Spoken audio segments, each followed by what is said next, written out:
காஞ்சிபுரம் முத்தீஸ்வரர் ஆலயத்தில் சிவகாமி சுந்தரி சமேத நடராஜ சுவாமிக்கு சிறப்பு அபிஷேக ஆராதனைகள் நடைபெற்றது. காஞ்சிபுரம் காந்தி சாலையில் அமைந்துள்ள பழமை வாய்ந்த தலமான முத்தீஸ்வரர் ஆலயத்தில் அருள்மிகு சிவகாமி சுந்தரி அம்பாள் சமேத ஸ்ரீ நடராஜ சுவாமி புதிதாக நிர்மாணிக்கப்பட்டு மகா கும்பாபிஷேக விழா விமர்சையாக நடைபெற்றது. இதில் கணபதி ஹோமம், லட்சுமி ஹோமம், நவகிரக ஹோமம் மற்றும் கோ பூஜை நடைபெற்றது. சிவகாமி சமேத நடராஜ பெருமானுக்கு கலசாபிஷேகம் நடைபெற்று இதனைத் தொடர்ந்து பால், தயிர், இளநீர், கரும்பு சாறு, விபூதி, சந்தனம், மஞ்சள் மற்றும் சொர்ணாபிஷேகமும் நடைபெற்றது.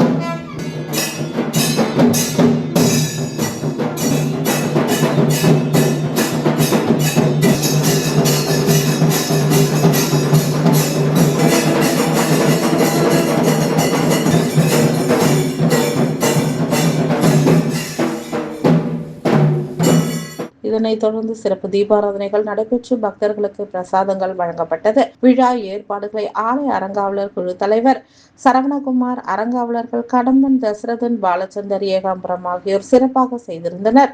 விழாவில் செல்வம் சிவாச்சாரியார் தினேஷ் குருக்கள் தலைமையில் சிறப்பு அபிஷேக ஆராதனைகள் நடைபெற்றது. இந்த உபயதாரர்கள், பக்தர்கள் என ஏராளமானோர் கலந்து கொண்டனர்.